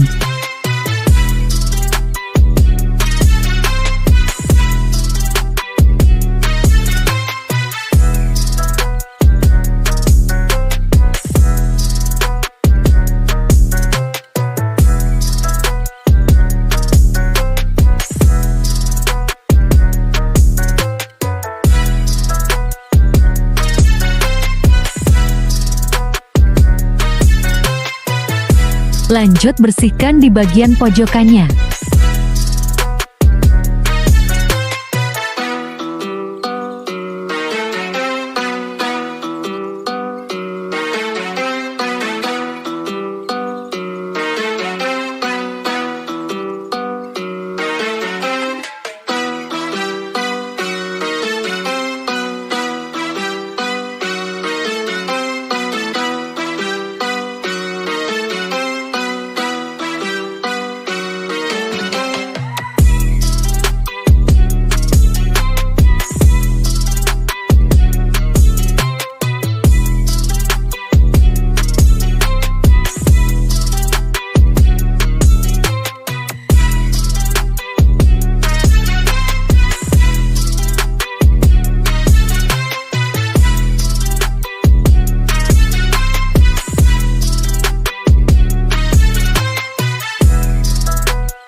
Lalu buang serbuk besi yang ada di wadah sampah pada bagian belakang mesin.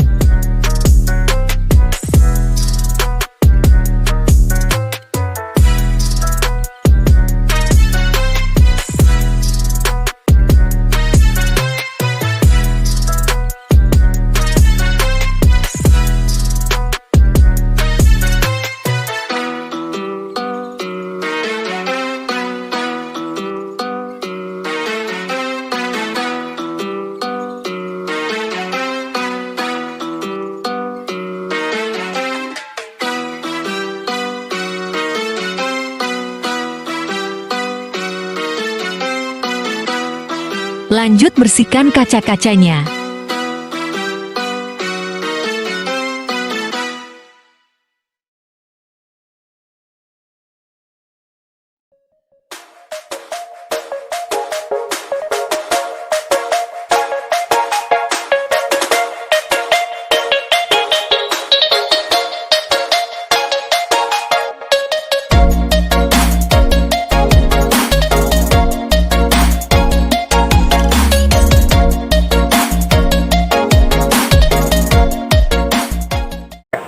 Sekian video tutorial dari kelompok 7. Terima kasih atas perhatiannya. Mohon maaf bila ada kesalahan. Assalamualaikum warahmatullahi wabarakatuh.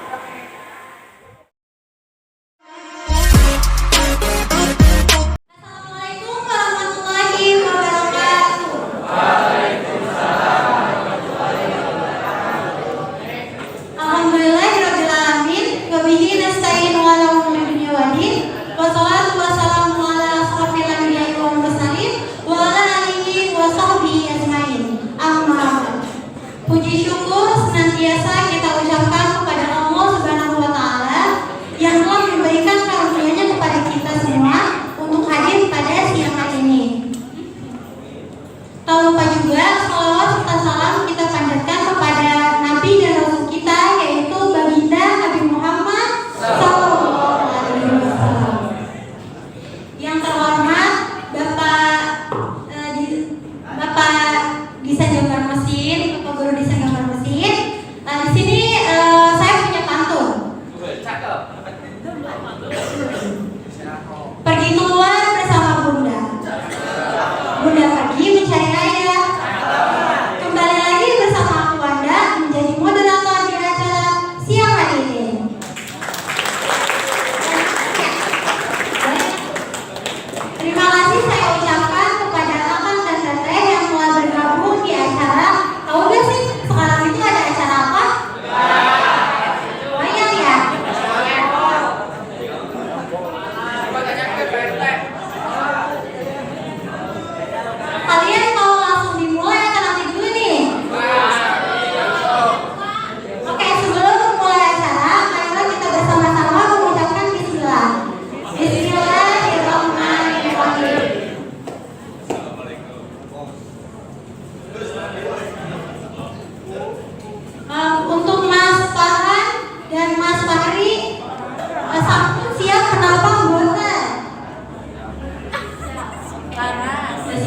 Mari kita saksikan penampilan wayang dalam Farhan dan Tari dalam tema Asal Mula Islam Masuk ke Nusantara dalam rangka melestarikan budaya Indonesia. Beri tepuk tangan dan selamat menyaksikan.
Tapi panjenenganipun niku sampun kenal kalian Balang ini nomor derek. Ngerti nggak? Teman-teman sudah kenal belum sama dalang-dalangnya? Tadi ada yang suaranya aktornya sebagai anak-anak itu sudah kenal belum dengan dalang cilik siapa itu? Yang suaranya tadi agak sedikit bass, yang berdoanya merdu, sudah kenal belum? Belum. Mbak Yuwada jangan meneng-meneng baiklah. Aku orang ngerti apa? Artinya mencintai dia. Kita kenalan dulu ya sama Mas dalang cilik kita ya. Boleh kasih tepuk tangan untuk Mas dalang ciliknya, boleh ke depan. Sini, maju.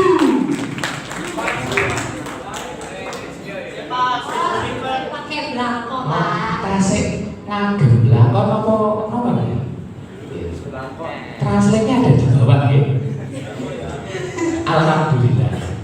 Saya jadi boleh kasih tepuk tangan lagi ya.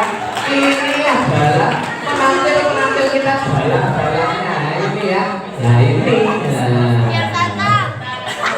dilihat dari sebelah kanan. Nah ini ya.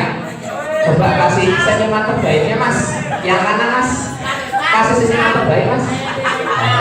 Yang sebelah kiri coba kasih ciloknya. Cilok. Kasih senyuman terbaiknya Mas. Alhamdulillah ya. Ini ada lakon-lakon dalang-dalangnya kita ini ya. Dalang cilik dari kelas 10 DGM 2. Mana 10 DGM 2 ini? Masya Allah.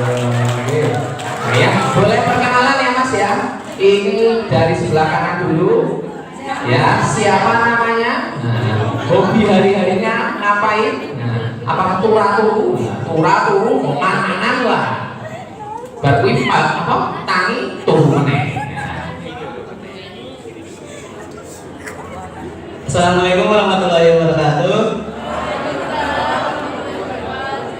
Perkenalkan, nama saya Marianika dari kelas 10 DGM 2. Hobinya apa toh Mas? Hobinya entertain.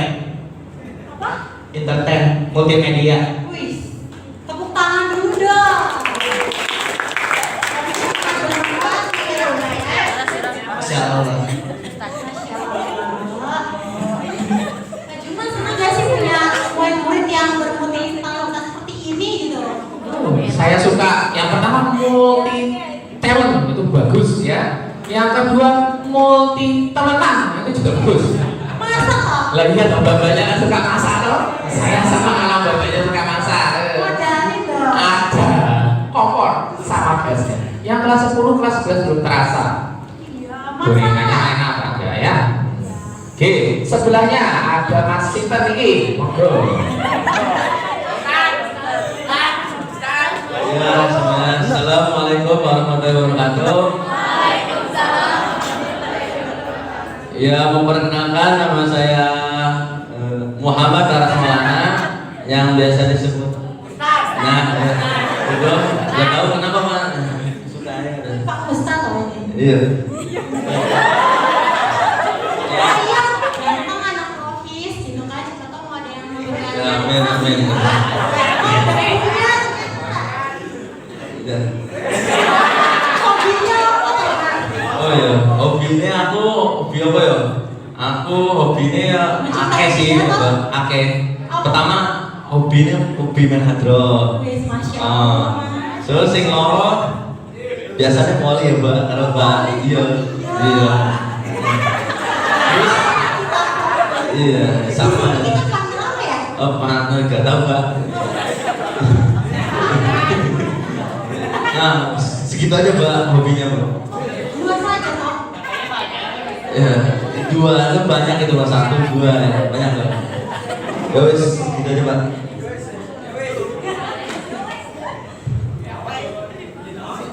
Yang kedua hobinya main voli. Mbaknya dari kemarin loh ya. Mbaknya ini Bapak amati ini mbaknya sudah mulai lirik-lirik. Pelengkapan. Oh enggak. Sepertinya ada yang dikagumi dari sosok-sosok emas-emas yang ada di tempat ini ya. Aduh, ini yang kelas 10 ya, manggil besok ini jangan manggil Fahri atau Faras ya? Ada Kang Masnya, Kang Mas Fahri.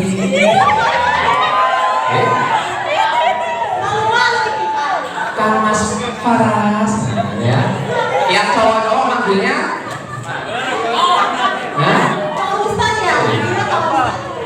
Pak Ustadz. Ya Allah, mudah-mudahan Mas Faras ini bisa meluruskan iman-iman teman-temannya. Amin. Ya, itu oke. Mungkin ada yang mau ditanyakan untuk Bapak Dalang yang gantamakan ini di depan. Cukup? Falas? Cukup Falas. Ya, ini ada sedikit apresiasi Mbak Wanda. Alhamdulillah ya. Alhamdulillahirobbilalamin. Niki kagem Mas Dalang-dalang ini pun nggih. Boleh moderator tapi ide dulu. Alhamdulillah dua berarti alhamdulillah.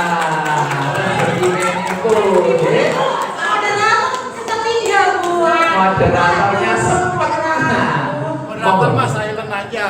Oke. Alhamdulillah.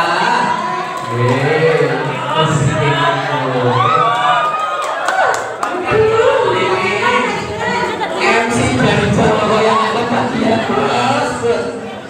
Bu berarti ini lo dari Jawa Bu, Jawa Bu.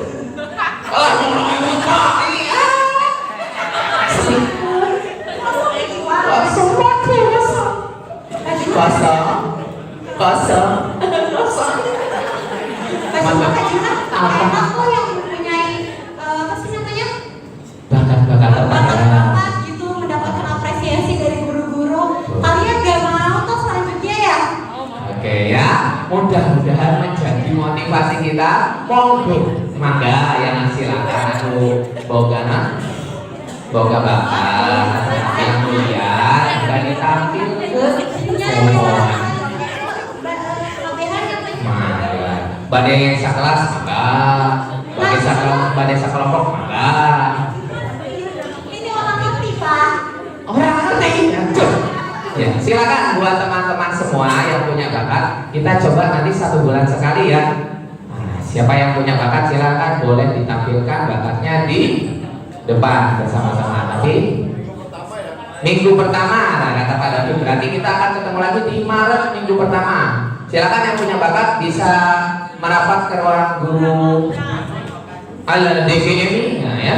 Silakan yang punya bakat mau hadroh boleh, yang punya bakat kemarin silat boleh ya. Sini ada pendampingnya juga, ada Bapak Adi Agung, oke. Yang punya bakat apa lagi? Kalau bakat terbahan tidak usah ya.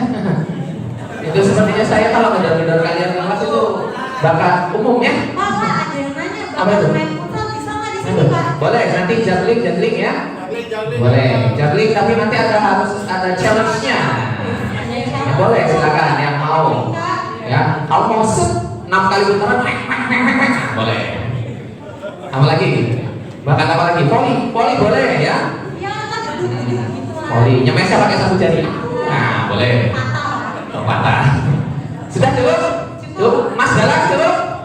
Cukup? Alhamdulillah cukup. Padahal mau dikasih lagi tadi. Cukup. Ya udah, kalau cukup sekian ya. Nanti ditutup oleh nyanyian oleh Mbak Presiden kita. Kecewa Pak. Oh gitu. Ya nanti di belakang silent kata Pak David ya.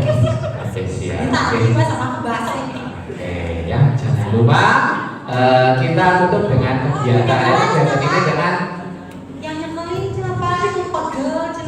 yang nyekelin. Oh iya, nyekelin nanti masuk keras semua. Ya, kita tutup kegiatan pada siang hari ini dengan berdoa kafaratul majelis bersama-sama dari Taus. Ayo bersama-sama. A'udzu billahi minasyaitonir rajim. Bismillahirrahmanirrahim.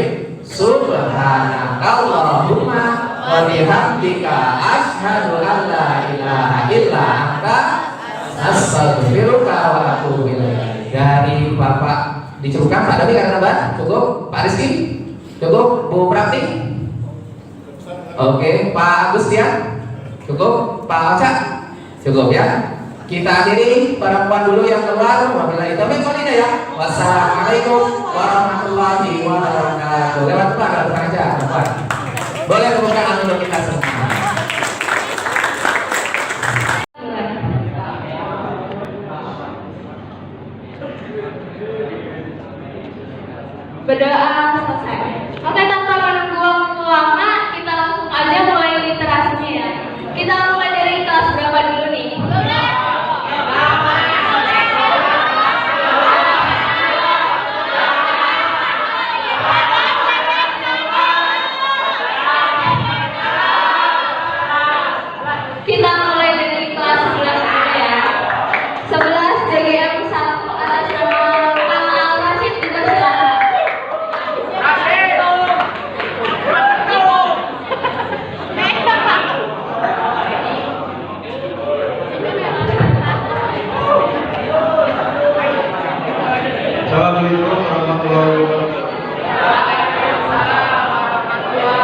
11 DGM 1. Di sini saya akan bercerita tentang Guru Merpati dan semua.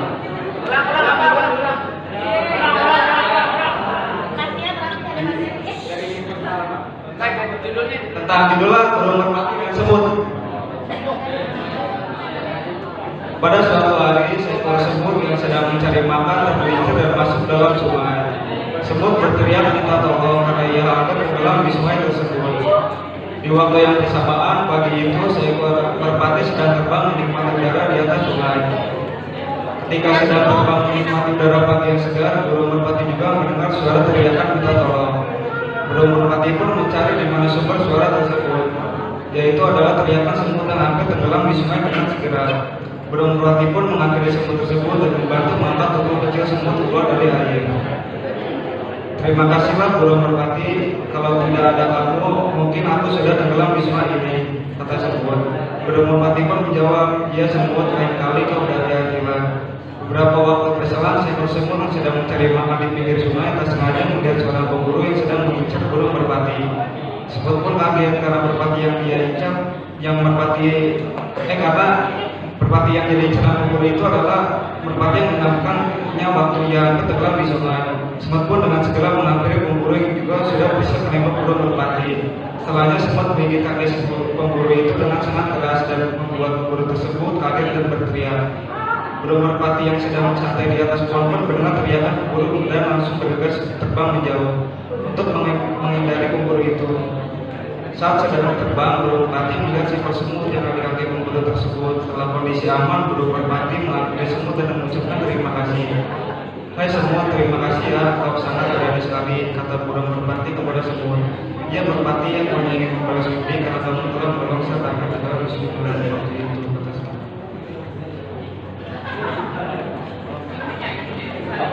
Oke, terima kasih buat Kang Al-Rashid. Tepuk tangannya dong buat Kang Al-Rashid. Kita lanjut ke 11 DGM 2. Kang Ladeva ya? Oke, dipersilakan. Assalamualaikum warahmatullahi wabarakatuh. Perkenalkan, nama saya Alex Fadi Putra dari kelas 11 DGM 2. Di sini saya akan menceritakan tentang cerita betul John yang tak pernah menyerah dan tak pernah menyerah. John yang tak pernah menyerah meraih cita-cita. Pada masa lalu, John adalah seorang pemuda yang berasal dari keluarga miskin. Meskipun dia modal terbatasan, namun dia memiliki impian besar untuk menjadi seorang dokter. Sayangnya banyak orang di sekitarnya menemukan kemampuannya dan mengatakan tidak mungkin mencapai tujuan tersebut. Terlalu cepat. Terus jalan ini diatur nyantol deket. Jadi kenapa artikulasinya nggak jelas? Ya. Belum Pak.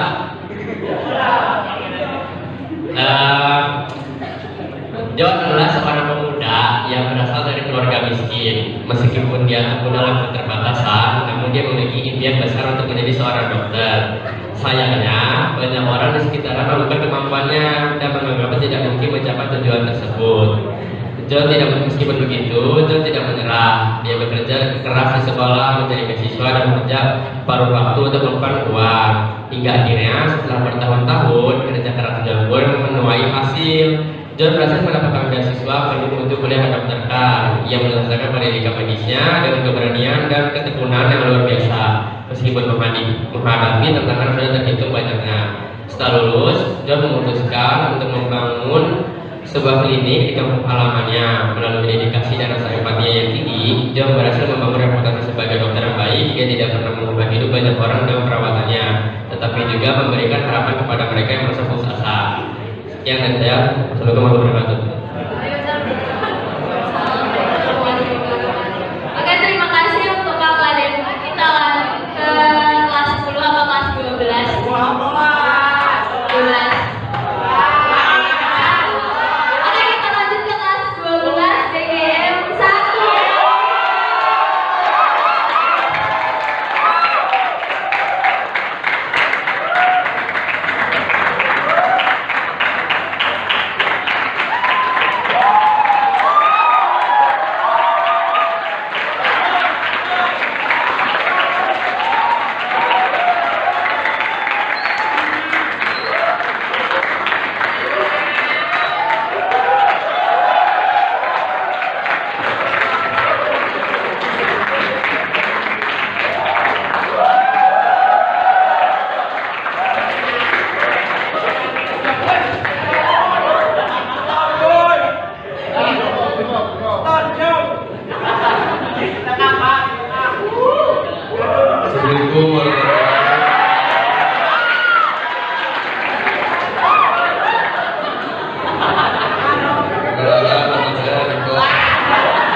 Manusia tak luput dari kesalahan dan dosa, namun Allah SWT Maha Pengampun bagi hamba-Nya yang bertobat. Seperti kisah laki-laki telah membunuh 100 orang lalu ia memilih untuk bertobat.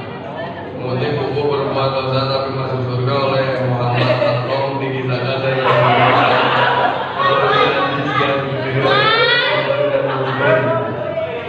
Sa'id Al-Khudri. Diceritakan pada zaman dahulu ada seorang laki-laki yang telah membunuh 99 orang. Kemudian dia ingin bertobat dan dia mencari penduduk bumi yang paling alim. Singkat cerita, kemudian dia ditunjukkan kepada salah seorang rahib dan kalangan Bani Israel. Ia pun langsung mendatanginya kepada rahib. Ia mengatakan bahwa telah membunuh 99 orang. Lalu ia bertanya apakah tobat saya itu akan diterima. Lantas rahib menjawab tidak, maka langsung dibunuh rahib itu. Dan yang dibunuhnya kembali menjadi penduduk bumi yang paling alim. Lalu ia ditunjukkan kepada seorang alim ulama. Kepada orang alim tersebut ia berkata bahwa telah membunuh 100 orang. Lalu ia bertanya apakah tobat saya itu akan diterima. Orang alim itu menjawab ya, dan apa yang menghalangi antara dirinya dan tobat.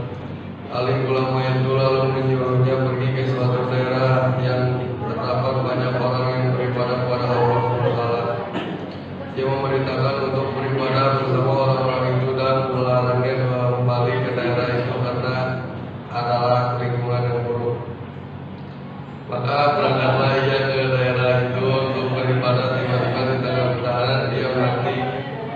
Maka bertengkarlah malaikat rahmat dan malaikat tajam untuk memperebutkan siapakah yang lebih berat mengatasi nasib orang ini.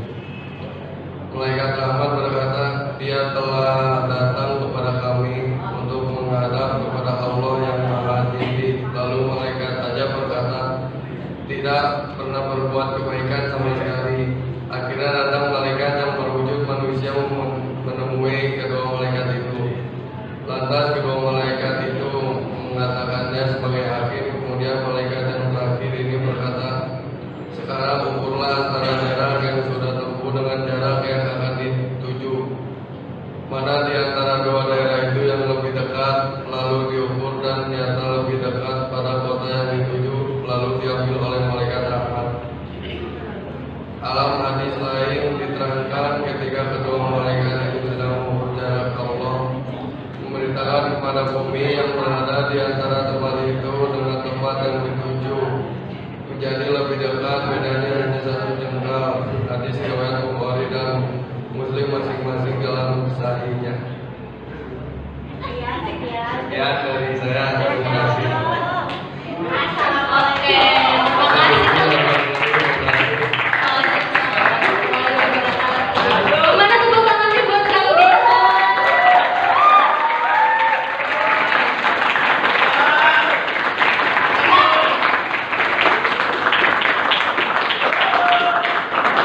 Oke, kita lanjut ke 12 TGM 2 Teh Kusmiati. Silakan. Teh Dila. Maaf ya. 12 TGM 2 Teh Dila. Silakan.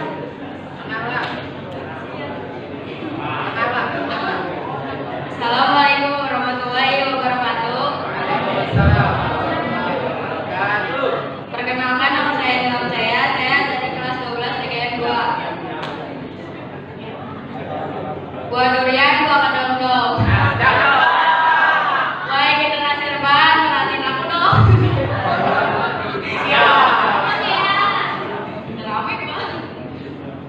Judulnya Pulang. Sinopsis dari cerita buku yang judul Pulang ini adalah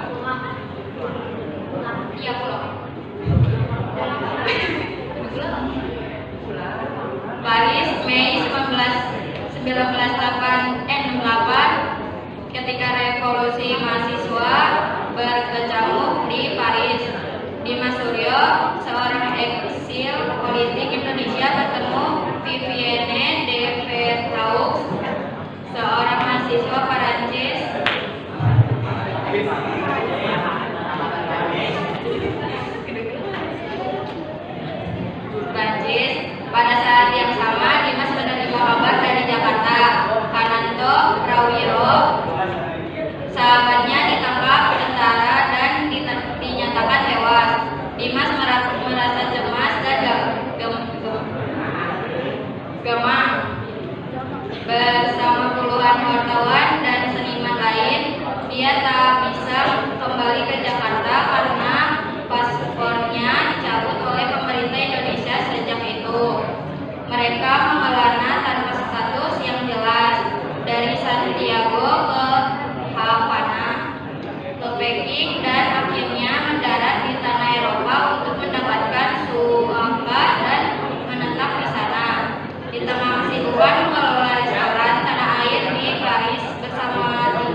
Rizjal.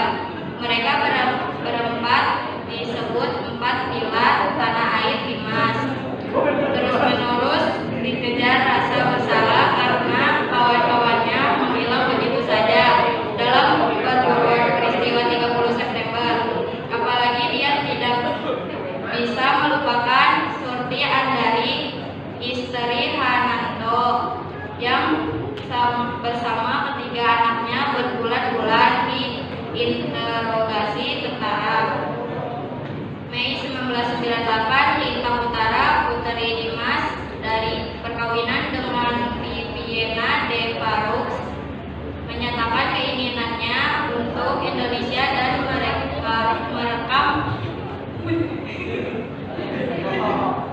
merekam pengalaman keluarga korban tragedi September 30 sebagai tugas sakit Roya. Apa yang terkuak oleh Lintang bukan sekadar masa lalu ayahnya dengan Surti Andari, tetapi juga bagaimana sejarah paling berdarah di negerinya mempunyai kaitan dengan ayahnya dan kawan-kawannya ayahnya.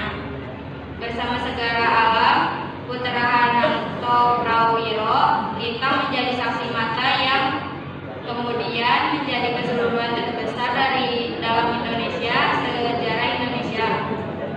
Keseluruhan Mei 1998 dan jatuhnya Presiden Indonesia yang sudah berkuasa selama 32 tahun.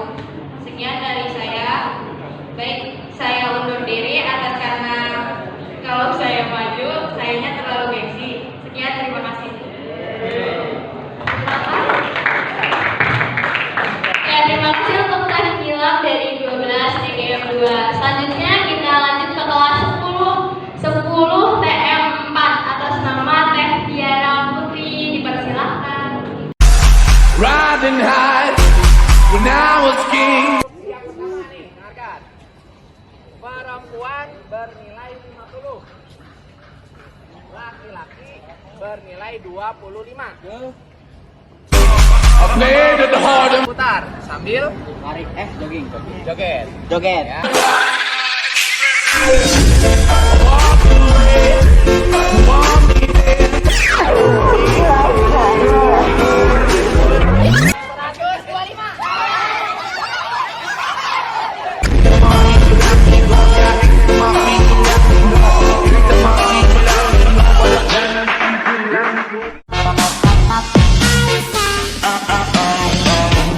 Tutup pintu, tutup jendela, karena nih lagu boleh bikin kaprok telinga. Sampai segul mata jabu, mata jabu, sampai segul mata jabu.